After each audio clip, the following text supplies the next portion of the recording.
everyone. Thanks so much for joining us here on Mom Squad. This is a show where we talk all things parenting. I'm Maureen Kyle, and a mom has done it again, divided the internet, all because of a 40-second post on TikTok that explains why she packs her toddler's dinner when they go out to eat. Joining me today, Karlie Smith, the one behind the video, the TikToker. Right now, this has more than 580,000 views in like 10 days. This is going viral. So, Karlie, thank you so much for joining us. I want to play before we start talking, I want to play everybody the TikTok video that you posted to show exactly what we're talking about. Call me cheap, call me whatever, but if we're going out to a restaurant, I'm packing my kid a meal. I do this for many reasons. On Friday nights, my family and I get together, and tonight we're getting food out. My son is not getting food out. For one, you want me to pay $6.99 for chicken tenders and fries that my son is going to throw half of it on the floor. You're crazy. Also, whatever I pack is probably gonna be healthier than what the restaurant has anyways. Tonight on the menu, peanut butter and jelly, bananas, mild cheddar cheese cubes, and a chocolate Lara bar. Also, when we get to a restaurant, my child is not waiting for anyone to take his order. He wants to eat now. I can just hand him this and let him go to town. Also, my child is not opinionated. He does not care what he eats. He just wants to eat.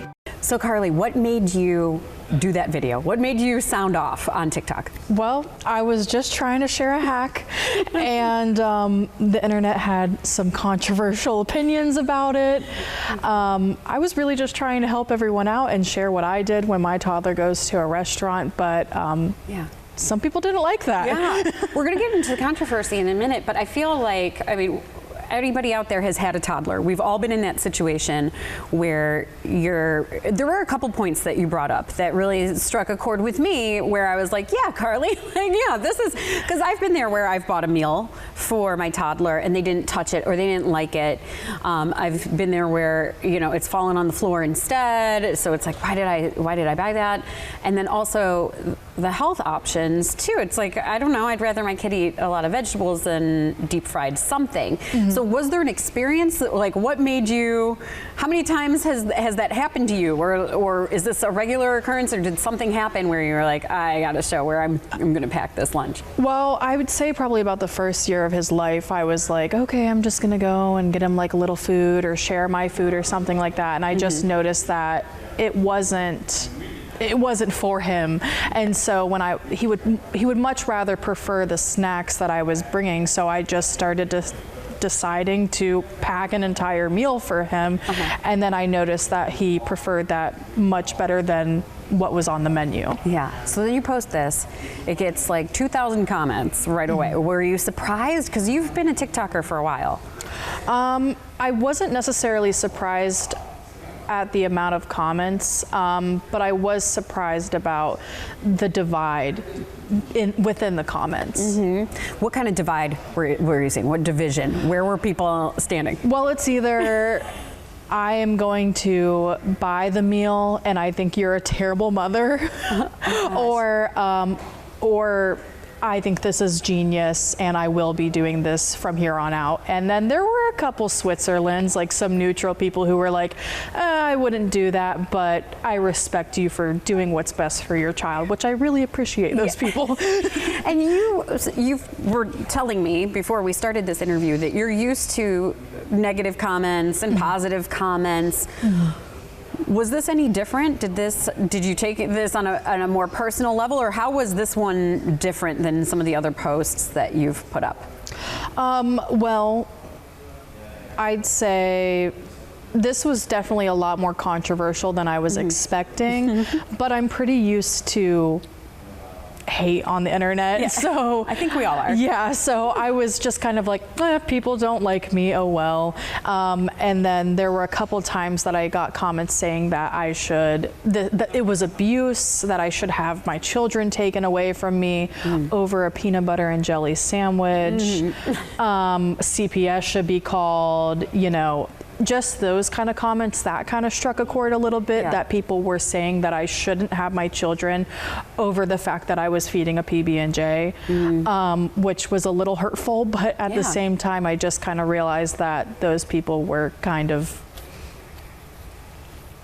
interesting. Right. Yeah. We know, yes. I mean, we've all had experienced negativity on the internet. I want to bring up a couple comments because you did go back and post about the cost. Like a couple people zeroed in on this, you know, why can't you afford the $6.99 nuggets? And and you went and posted that that's not the issue. Yeah, it's not necessarily that I can't afford it. It's just why would I spend it if it's just going to end up on the floor? If, say, for example, I went into a restaurant and they said, "I'm sorry, ma'am, but we don't allow outside food. Can you buy off the off the menu?" Yeah. I would totally be like, "Oh, my bad. I will absolutely buy off the menu." Like, not an issue. It's just if I can save some money, why wouldn't I do that, as well as bringing something that my child is actually genuinely going to enjoy? Yeah. And then a restaurant, or somebody who worked at a restaurant, a server, also had a comment about, you don't know how many times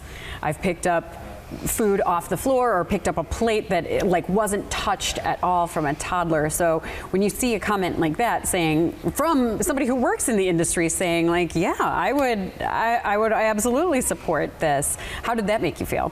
I think it's great that servers are supporting it. I used to be a server very briefly, and I wouldn't have minded if somebody did that. But at the same time, I would say to anyone out there who wants to use my hack, tip accordingly, maybe a little bit extra, especially if your toddler is throwing food on the floor, and make sure to clean up after yourself as best as possible. And I want to clarify too, because you clarified, you are tipping you are tipping the wait staff, correct? Yes. Yeah. I actually always tip over because I'm very bad at math. Yeah. So I'm like, what's an extra $5? I mean, I'm gonna make somebody's day, but I always know like, oh, this is what you should kind of tip, and I'm just gonna tip a bit over just to double check. Yeah. And just in case anybody hasn't seen the comments, because sometimes I don't, you know, sometimes I don't, if I don't want to get into the negative, I don't read the comments, but just in case somebody says, Suburban Momster said, if you won't pay the $7, just give him some of your food. He's eating off your plate anyway. He's probably feeling left out. Also pre-dinner snacks. That was her hack that she threw out there. So I'm taking that as a positive, as somebody who's saying, yeah, you know what, I'm with you. Courtney Rai Novak says, this is so wrong. In my opinion, if we either can't afford or there's nothing at the place that my kids like, we ain't eating there. We've already covered that, where it's not that you can't afford it, but is it a matter of picking a different, have you tried that? I mean, so we've gone to Courtney. So many places. Right? I mean, and also at the same time, usually this is at like a family gathering. I mean, yes, they do try to pick more appropriate things because my mother has multiple grandchildren of around the same age, but at the same time, you know, the children aren't really paying and they are always eating, so sometimes it's a little bit more about the adults, and I honestly think it's just great that my children are able to spend time with their family and enjoy the experience of going out. Even if they aren't eating with the restaurant, they're still having a meal with their family. Yeah, that's so true. So I want to talk more about how this has gone viral. Why is this one different than other posts? Like, how viral did it go, and were you surprised? I think it went pretty viral.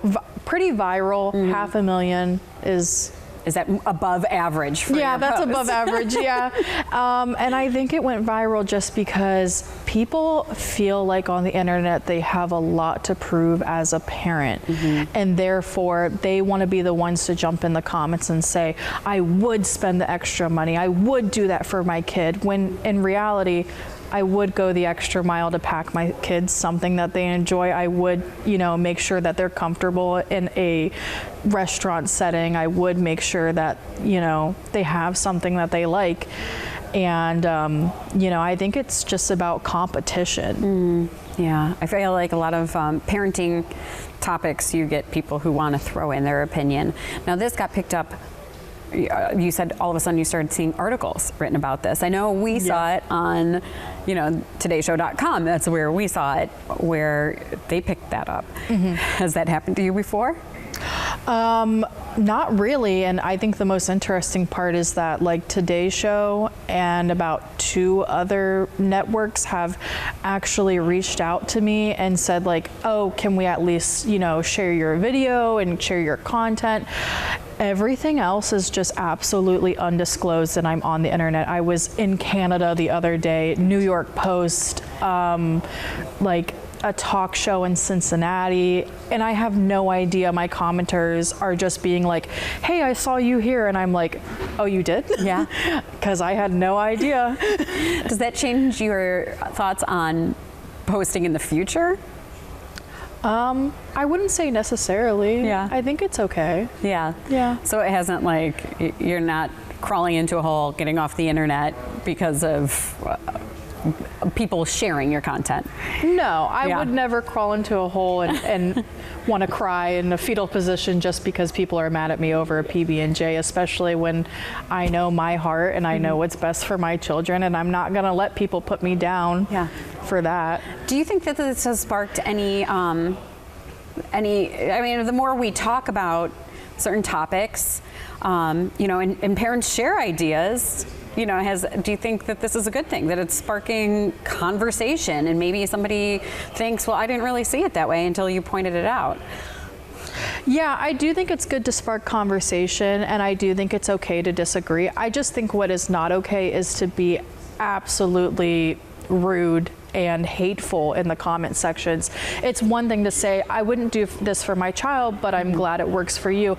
It's another thing to say, I'm calling CPS right now. Right. So, Right. yeah, I have them on the line. Yeah. So I would say that is the difference. And I think that we should talk about these things and share these things. There are certain things that I see other people share that, you know, could be unsafe or something like that, and another parent is able to educate. And also I think it opens a conversation that, you know, a big trend that I see in the comments is that they're only thinking about their child, and their child is very able and typical, when other parents are coming out of the woodworks and saying, hey, my child has autism, hey, my child has an egg allergy, hey, my child has sensory issues. And I think it's really opening people's eyes up into a diverse group of people that isn't just your child, you know? Right. So I think it's really important to acknowledge those people out there. Sometimes if you go to a restaurant and you see a child eating a meal,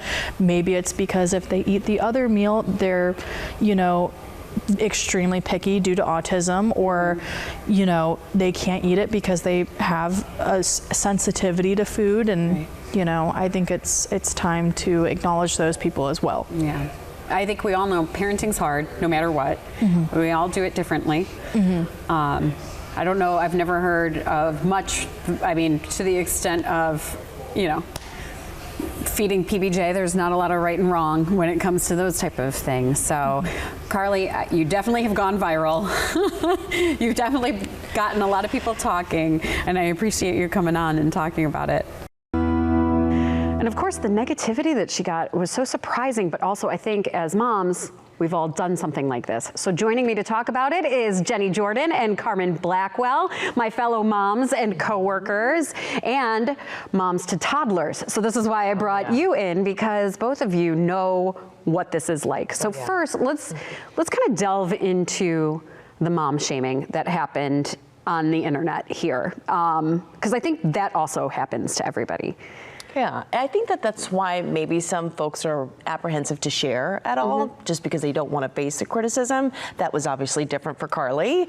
You know, she's very open with her journey in motherhood, but I don't know, I feel like, Jenny, you go.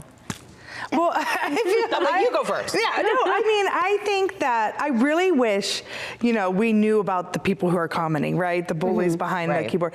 Do they even have kids? I mean, I'll tell you what, before kids, I remember being with my nieces and nephews, and I'd be like, why are they acting like that? If I give my kid, that's what they're going to eat.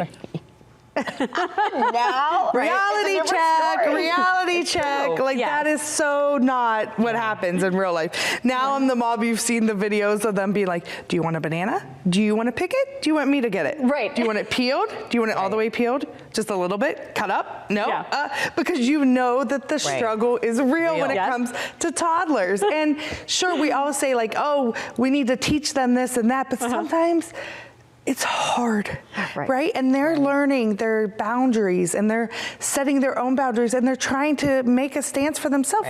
And so we have to respect that on their part too. And so I think that a lot of times, you know, it's really easy to judge people until you're in their shoes. And here she was just trying to share something she does that makes her life easier with other people. And why can't we just accept that and say, hey, thanks for the good tip, or good for you, not for me? Yeah, and just to piggyback off of that, I feel like she's sharing what works for her.